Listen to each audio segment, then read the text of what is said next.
authored by James Rickards via the Daily Reckoning. The news is being dominated by breathless headlines about the new trade war between the US and China. But this trade war has been brewing for years and came as no surprise to readers of my newsletter, Project Prophecy. In fact, the new trade war is simply a continuation of the currency wars that began in 2010.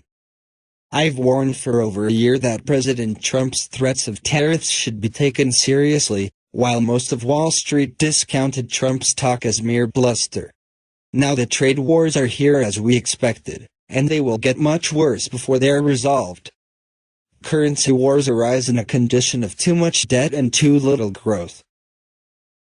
Economic powers try to steal growth from their trading partners by devaluing their currencies to promote exports and import inflation. But China can't keep going with tariffs. They only import about $150 billion of U.S. exports. At the rate they're going, they'll run out of goods to impose tariffs on. Trump can keep going because the U.S. imports so much more from China than they buy from us. But the Chinese are obsessed with not losing face. Chinese President 11 has just been named in effect dictator for life. He doesn't want to start out his new dictatorial regime by backing down from a starefest with Donald Trump. So he needs another option. For China to keep fighting, they need an asymmetric response. They need to fight the trade war with something other than tariffs. China holds over $1.2 trillion of U.S. Treasury securities. Some analysts say China can dump those treasuries on world markets and drive up U.S. interest rates. This will also drive up mortgage rates, damage the U.S. housing market, and possibly drive the U.S. economy into a recession. Analysts call this China's nuclear option when it comes to fighting a financial war with Trump. There's only one problem. The nuclear option is a dud. If China did sell some of their treasuries, they would hurt themselves because any increase in interest rates would reduce the market value of what they have left. Also, there are plenty of buyers around if China became a seller. Those treasuries would be bought up by U.S. banks, or even the Fed itself. If China pursued an extreme version of this treasury dumping, the U.S. president could stop it with a single phone call to the Treasury. That's because the U.S. controls the digital ledger that records ownership of all Treasury securities. We could simply freeze the Chinese bond accounts in place, and that would be the end of that. So, don't worry when you hear about China dumping U.S. treasuries. China is stuck with them. It has no nuclear option in the treasury market. But if you can't win a trade war, you can try winning a currency war instead. I just argued that China's nuclear option in the trade wars is a dud. But that does not mean China is out of bullets in a financial war. China cannot impose as many tariffs as Trump, because they don't buy as much from us as we buy from them. China cannot dump treasuries, because there are plenty of buyers and the president could stop the dumping by freezing China's accounts if things got out of hand in the treasury market. But China can use a real nuclear option to counteract the trade war by fighting a currency war. If Trump imposes 25% tariffs on Chinese goods, China could simply devalue their currency by 25%. That would make Chinese goods cheaper for U.S. buyers by the same amount as the tariff.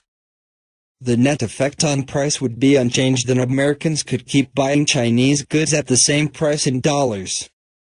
The impact of such a massive devaluation would not be limited to the trade war. A cheaper yuan exports deflation from China to the U.S. and makes it harder for the Fed to meet its inflation target. Also, the last two times China tried to devalue its currency, August 2015 and December 2015, U.S. stock markets crashed by over 11% in a matter of a few weeks. So, if the trade war escalates as I expect, don't worry about China dumping treasuries or imposing tariffs. Watch the currency. That's where China will strike back.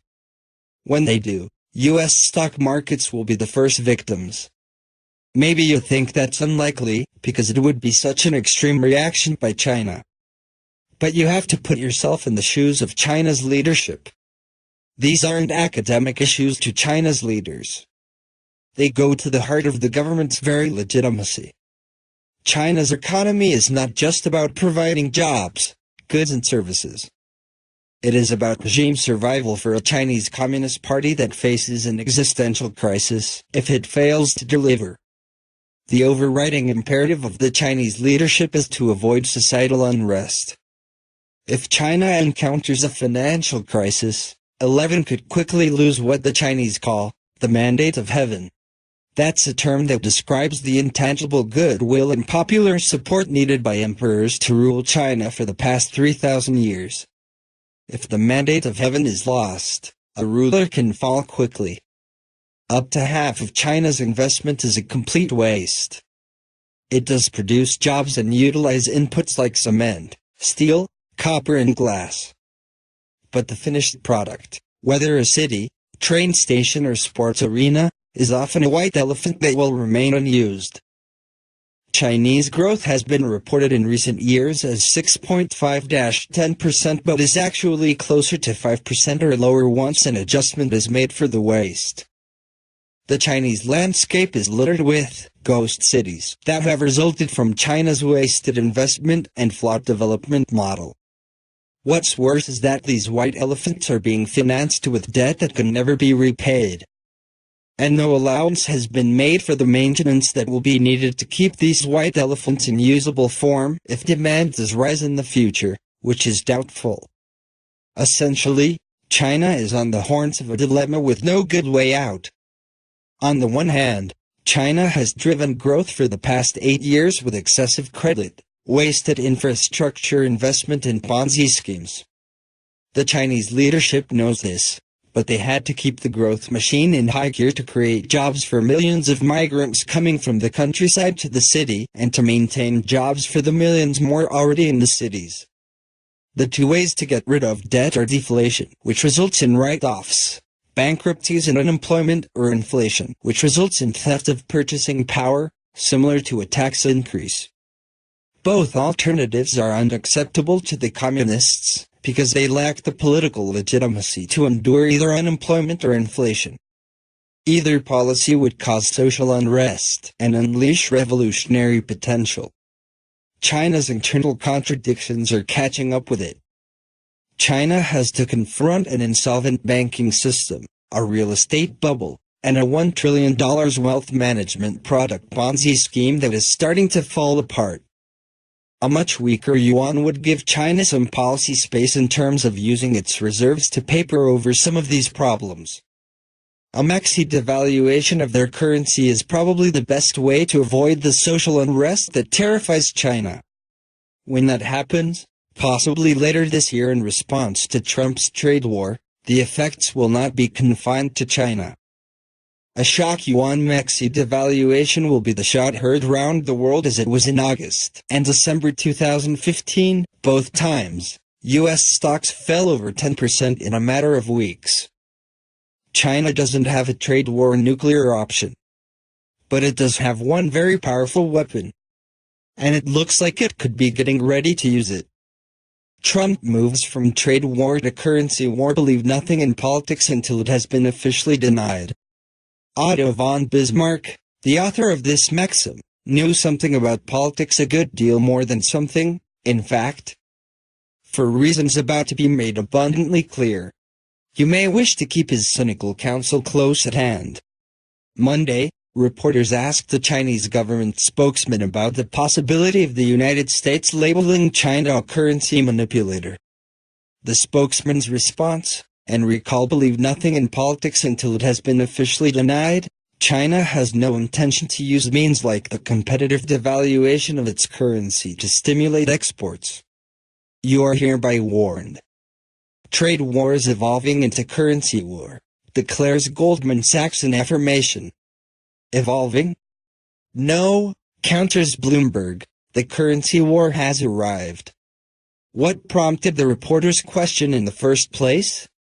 We direct your attention toward the following missive from Donald John Trump, United States President, dated the 20th of July, China and others have been manipulating their currencies and interest rates lower, while the US is raising rates, while the dollars gets stronger and stronger with each passing day, taking away our big competitive edge. As usual, not a level playing field. The president's verbiage represents a concrete policy shift, says Credit Suisse Group AG's global head of FX trading strategy, Shahab Jali News. That is, a shift from trade war to currency war. It has now been virtually defined as a currency war by the U.S. president, given that he explicitly suggested foreign countries are manipulating exchange rates for competitive purposes. It is true. The Chinese yuan has lost over 7% against the dollar since the end of March. Of course, China is not entirely responsible for this swoon. Nowadays the dollar is a strong dollar, or at least it has attained the status of tallest midget in the circus. And the Federal Reserve is raising interest rates, placing upward pressure on America's unit of account. Economist Lian Ping argues, there is no sign China is interfering with the yuan's exchange rate at the moment. At the moment, did you catch that? But later on? Since the United States imports far more from China than vice versa. U.S. tariffs on Chinese goods bite much harder than Chinese tariffs on American goods.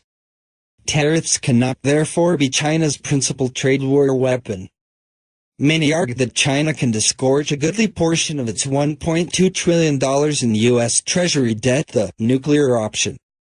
But the fallout would contaminate China itself.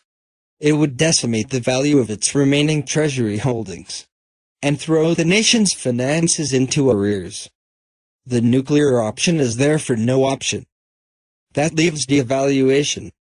Devaluation is the most lethal weapon in China's trade war arsenal. Jim Rickards, if you can't win a trade war, you can try winning a currency war instead. China can use a real nuclear option to counteract the trade war by fighting a currency war. If Trump imposes 25% tariffs on Chinese goods, China could simply devalue their currency by 25%. That would make Chinese goods cheaper for U.S. buyers by the same amount as the tariff. The net effect on price would be unchanged, and Americans could keep buying Chinese goods at the same price in dollars. But Jim occupies a channel outside the mainstream.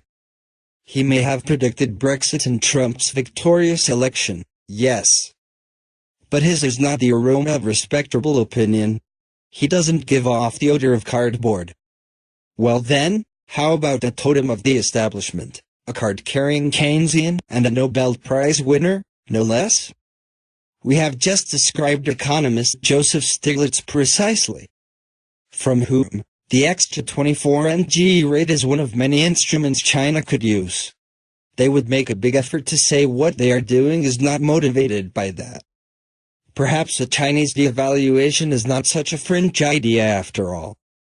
China last devalued its currency in August and December 2015. On each occasion the American stock market subsequently plunged over 11%. Jim Rickards says each instance occasioned a real threat of global financial contagion and a full-blown liquidity crisis. Crisis was only averted when the Fed postponed its planned interest rate hikes until December 2016. A third time would be no charm, according to Jim. It would be a potentially devastating development for markets. The shot heard round the world. Can the Fed dodge that shot? Perhaps it can. In the same way the third round of Russian roulette might dodge the chambered bullet. Here's where the next crisis starts. So many credit crises are brewing, it's hard to keep track without a scorecard. The mother of all credit crises is coming to China, with over $250 billion owed by insolvent banks and state-owned enterprises, not to mention off-the-books liabilities of provincial governments, wealth management products and developers of white elephant infrastructure projects.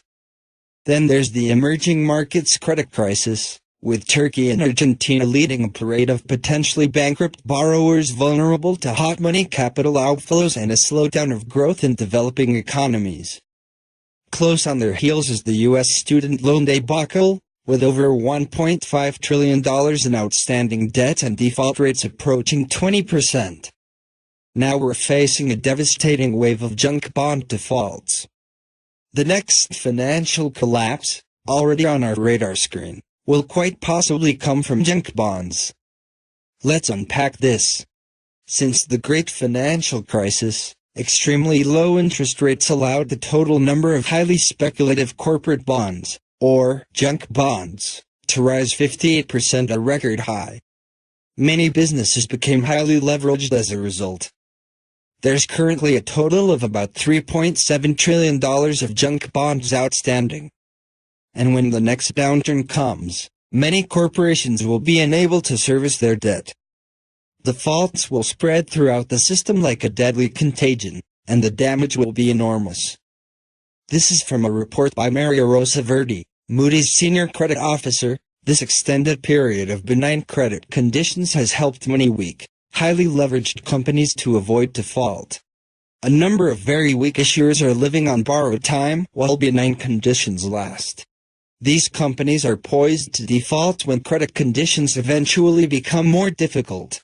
The record number of highly leveraged companies has set the stage for a particularly large wave of defaults when the next period of broad economic stress eventually arrives. Many investors will be caught completely unprepared. Each credit and liquidity crisis starts out differently and ends up the same. Each crisis begins with distress in a particular overborrowed sector and then spreads from sector to sector until the whole world is screaming, "I want my money back." The problem is that regulators are like generals fighting the last war. In 2008, the global financial crisis started in the U.S. mortgage market and spread quickly to the overleveraged banking sector. Since then, mortgage lending standards have been tightened considerably and bank capital requirements have been raised steeply. Banks and mortgage lenders may be safer today, but the system is not. Meanwhile, the Fed is raising interest. It's undertaking QE and reversed by reducing its balance sheet and contracting the base money supply. This is called quantitative tightening, or quartz. Credit conditions are already starting to affect the real economy. New cracks are appearing in emerging markets, as I mentioned. I also mentioned that student loan losses are skyrocketing. That stands in the way of household formation and geographic mobility for recent graduates. Losses are also soaring on subprime auto loans, which has put a lid on new car sales. As these losses ripple through the economy, mortgages and credit cards will be the next to feel the pinch. It doesn't matter where the crisis begins. Once the tsunami hits, no one will be spared. The stock market is going to correct in the face of rising credit losses and tightening credit conditions. No one knows exactly when it'll happen, but the time to prepare is now. Once the market corrects, it will be too late to act. That's why the time to buy gold is now, while it's cheap. When you need it most, once the crisis hits, it'll cost a fortune.